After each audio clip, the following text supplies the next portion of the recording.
So we're continuing our story this week in the book of Acts.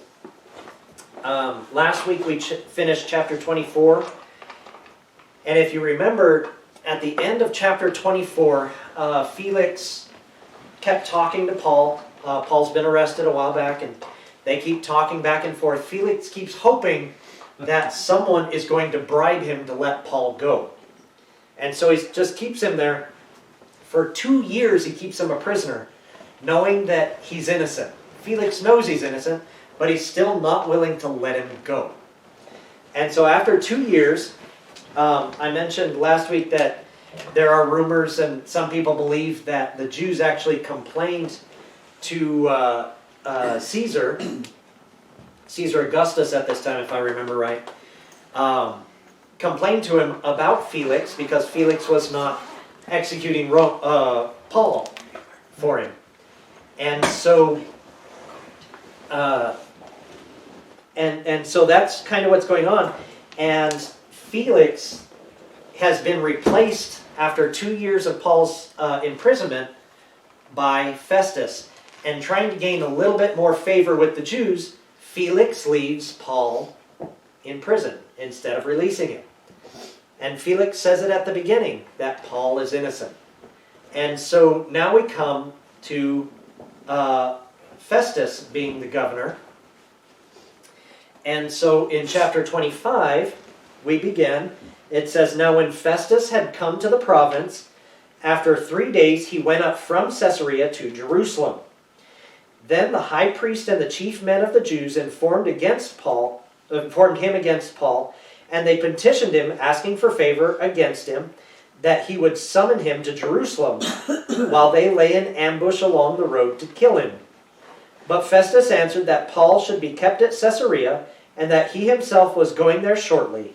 Therefore, he said, let those who have authority among you go down with me, and accuse this man to see if there's any fault in him." So, Festus comes into his governorship, if you will, and he goes and he's in Caesarea for about 3 days, and after 3 days, he decides to go to Jerusalem. Now, we don't know why he decided to go to Jerusalem after 3 days, but that's what happened. And so he goes up to Jerusalem, and while he's there, the chief priest and all the other elders of the Jew get together, and they say, "Hey, we have a new governor." And this is someone who has never been a governor before. And so, a lot of people believe they were counting on Festus's inexperience to just pronounce judgment immediately as soon as they talk to him. And so they go to Festus and they say, "Hey, you have a man in prison in Caesarea. We want you to kill him. He deserves to die. He's not fit to live. We told Felix about it. Felix wouldn't do anything, but now you're here."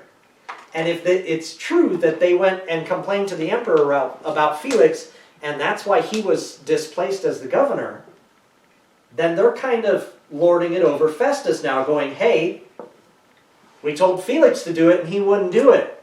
Now you're governor." It's almost like a veiled threat. And so they're telling him, "Hey, just bring him down to Jerusalem and you can judge him here. You're here, we're here. Let's make it easy on ourselves," right? But Festus, it never says whether or not Festus knows that there's an ambush. Most people believe he doesn't realize that there's an ambush waiting to take place to kill Paul if he brings him down to Jerusalem. But for whatever reasons he has, Festus decides, "No, I'm not going to bring him down to Jerusalem.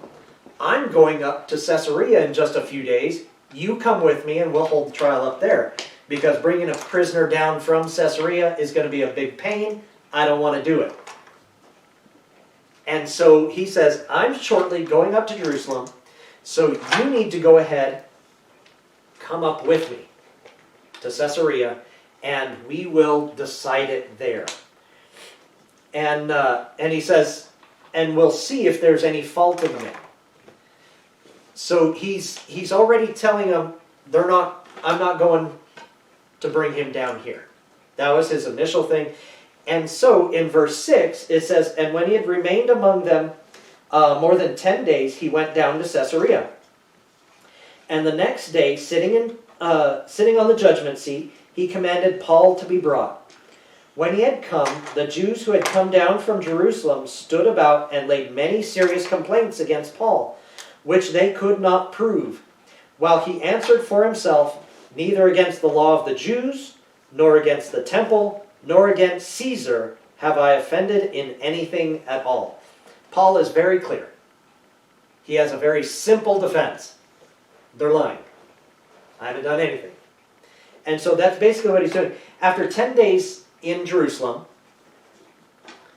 Festus goes back down to Caesarea to his home where Paul is being kept. Jews were come with him, and the very next day, he didn't wait. He was very speedy in his judgment. The very next day, he brings Paul in. And of course, they come in, and the chief priest, you notice Tertullius is not mentioned anymore. That means they have lost their lawyer for some reason.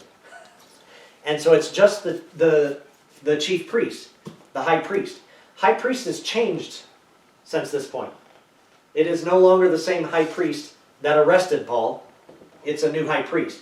And so, you ever play that game in school, telephone, where you whisper something in someone's ear and it keeps going and goes all the way around and it's completely different by the end? That's kind of, no one knows really why Paul was arrested at this point. Paul knows, and I'm sure it's written down in Felix's record somewhere, but notice that they don't even tell you what the charges are that they bring against him in this portion of Scripture. It says, just laid many serious complaints and charges against him, which they could not prove. Even at the first trial, if you remember, the eyewitnesses to the actual account weren't there. And the chief priests and the elders and the high priest and them, they came and accused Paul, but they weren't there either. And so now it's gone another generation of people that weren't there, even more hearsay, and they're laying all these charges against Paul, and Paul is just very clear. I have not messed up according to the law of the Jews, I have not messed up against the law of the temple, and I have not done anything against Caesar and Rome and its laws. I am innocent. And that was his defense. And no one was able to break that defense because they couldn't prove anything of what they were saying.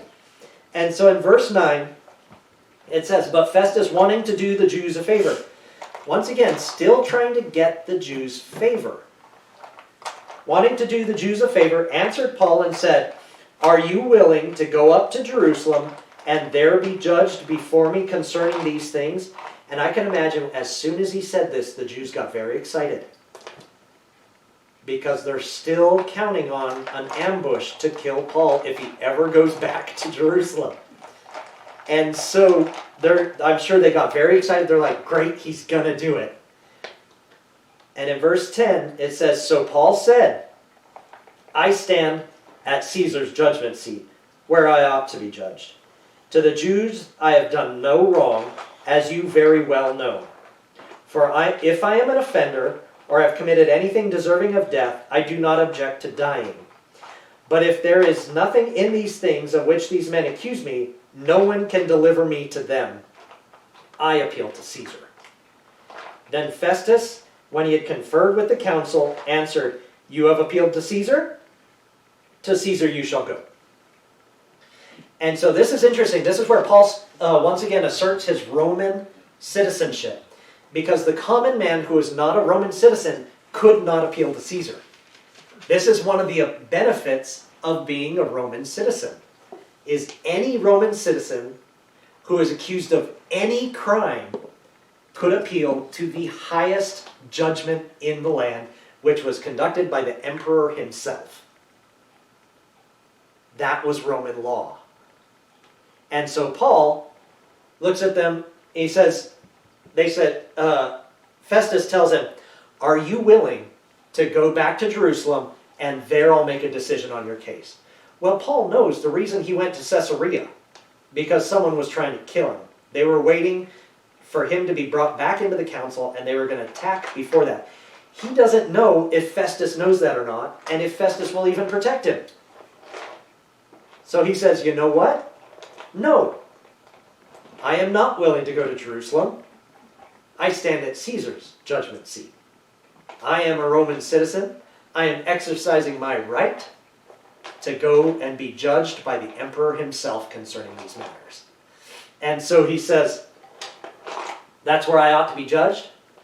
To the Jews, I have done nothing wrong. And I can imagine him looking right at Festus and saying, as you very well know, I've done nothing wrong.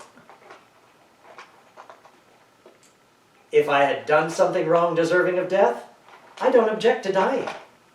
Now, how many people would say that today? Think about all the people who have actually done something deserving of death, that deserve to be executed for their crimes. What do they say? No, don't kill me. Paul said, if I did something deserving of death, kill me. He's like, but if there is nothing in these sayings that they're saying, no one can deliver me to them. I stand before Caesar. And so he exercised that right.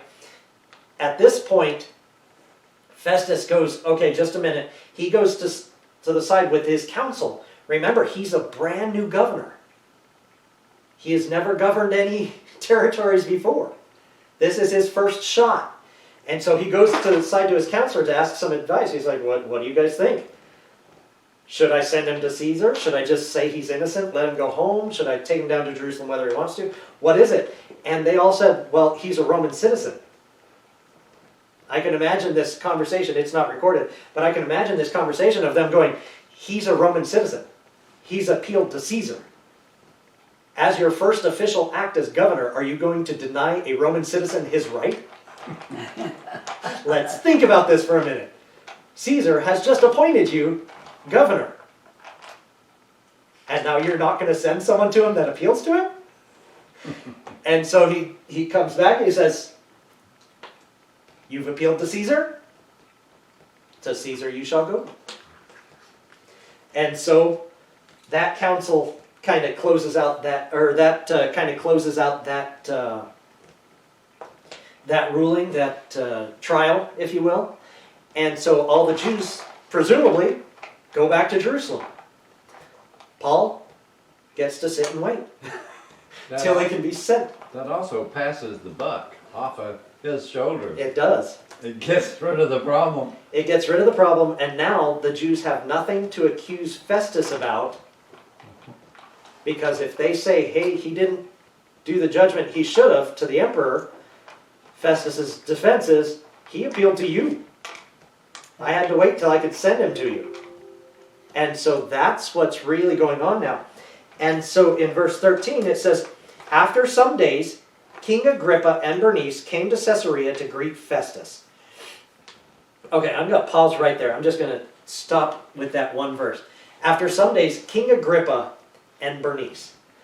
Now, King Agrippa is the son of King Herod Agrippa, who was the one who killed James the Apostle, was eaten by worms.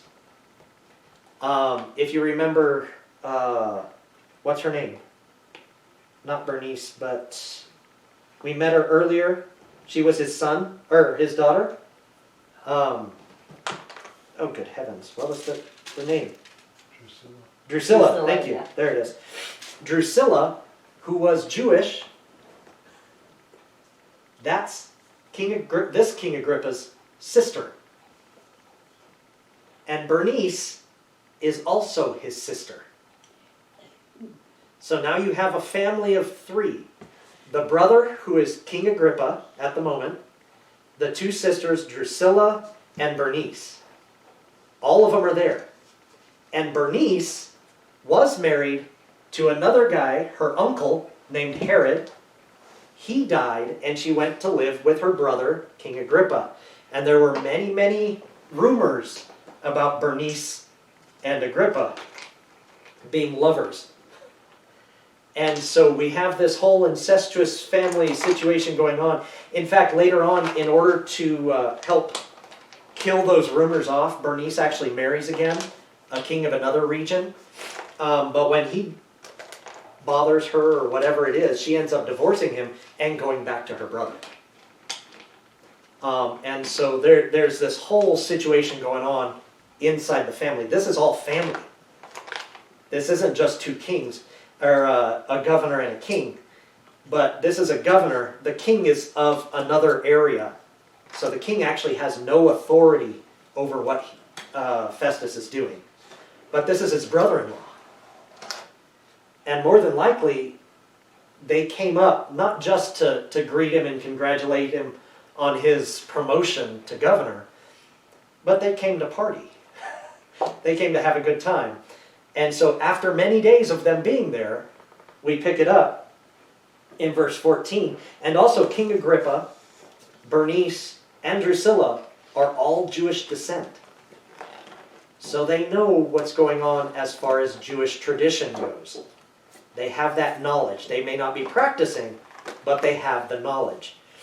And in verse 14 it says, when they had been there many days, I can imagine at the end of some party, suddenly Festus finally tells them, Festus laid Paul's case before the king, saying, there's a certain man left a prisoner by Felix, about whom the chief priests and the elders of the Jews informed me when I was in Jerusalem, asking for a judgment against him. To them I answered, it is not the custom of Romans to deliver any man to destruction before the accused meets the accusers face to face and has opportunity to answer for himself concerning the charges against him. So he's just kind of throwing it out there. And I can imagine it's, the party's ending, dwindling down, everyone's getting kind of tired, and suddenly Festus goes, okay, I've got something I need to talk to you about. Let me get your idea, because I don't know what to do. And so he kind of lays it out. He says, the Jews are telling me that I should make a judgment against him. I told him he's a Roman. I can't deliver any man to death without at least you coming and him being able to answer. This is the way our law works. And so in verse 17 it says, therefore, when they had come together without any delay, remember the very next day is what it said. The next day I sat on the judgment seat and commanded the man to be brought in. When the accusers stood up, they brought no accusation against him of such things as I supposed, but had some questions against him about their own religion and about a certain Jesus who had died, whom Paul affirmed to be alive. I like that, because he says, I was expecting some major accusation that deserved to be putting him to death. But they didn't do that. They had some strange questions about their law, which I'm sure King Agrippa, Bernice, and Drusilla went, well, we know their law. We're Jewish. Yeah. And so he's like, I want to get your opinion on this. I don't know what to do. He says, and about a certain Jesus, who they say is dead, but Paul says is alive. He says that's what they're accusing him of saying that Jesus is alive. That's why Paul's on trial. And just think about that for a minute. Let it set in. And in verse 20 it says, and because I was uncertain of such questions, I asked whether he was willing to go to Jerusalem and there be judged concerning these matters. But when Paul appealed to be reserved for the decision of Augustus, I commanded him to be kept until I can send him to Caesar. Then Agrippa said to Festus, I would also like to hear the man myself. So you got to remember, at this point, Paul is actually quite famous. He's known throughout the Jewish community because he keeps going in and talking to them about Jesus being alive. And Jesus being the Messiah. Which anytime you're going to say someone's the Messiah in the Jewish community, it's going to cause an excitement. It's going to cause people to talk about it. And so they're talking like crazy. The Jews know about this. So I'm sure that King Agrippa, Bernice, and Drusilla all know about the story of Jesus. Whether they believe it or not, we don't know. They do know the traditions. They know that he's been called the Messiah. And so they have this knowledge. And whenever they say that, King Agrippa says, well, I want to hear him talk for myself. I want to hear it too. And so,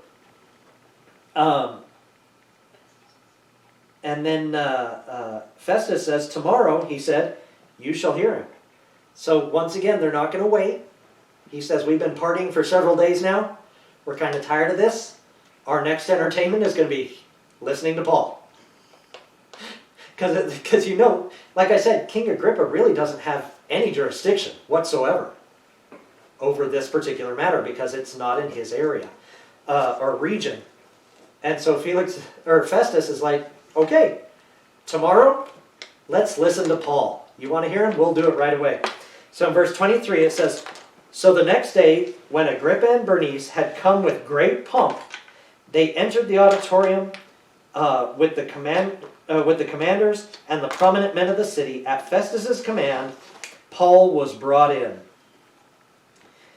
I like it. I can imagine them coming in. They had all the prominent men of the city. So it wasn't just before the king. They actually brought in the men of the city of Caesarea. So you're talking about the nobles and the rich people of Caesarea, which was a governing city.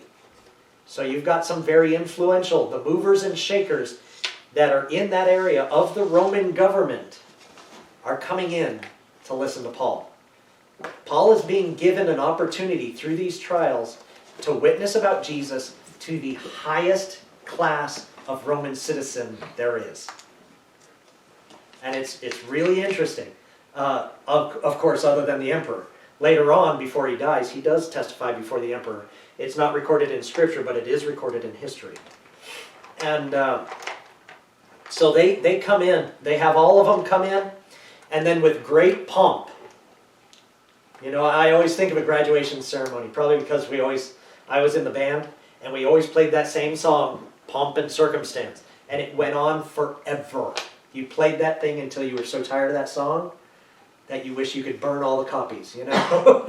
But it was all this pomp. They're coming in, and they want to show how great they are. And so they come in, I can imagine them in rich royal robes coming in, trying to show how magnificent they are. They come, and they sit down, and then Festus comes in at the end, and he says in verse 24, it says, and Festus said, King Agrippa, and all the men who are here present with us, you see this man about whom the whole assembly of the Jews petitioned me, both at Jerusalem and here, crying out that he was not fit to live any longer.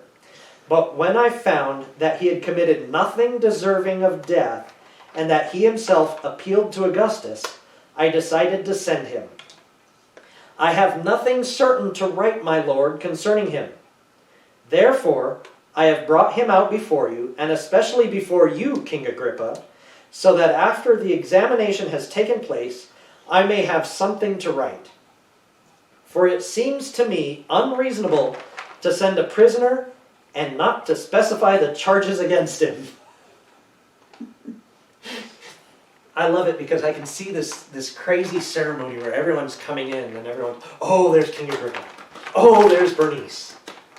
Did you hear about Bernice? You know, did you hear about Bernice and Agrippa? You know, they're whispering among themselves, but at the same time they're applauding them. Everyone comes in, and Paul's already been there because he doesn't have any pomp. They just bring him in before anyone else. And then Festus comes in, he's like, here I have this man who all the assembly of the Jews, both here and in Jerusalem, cried out against him, saying he is not worthy to live any longer. But when I found that there was nothing deserving of death that he had done, and he appealed to Caesar. I love the fact that he didn't say, I should have let him go. But he said, there's nothing deserving of death.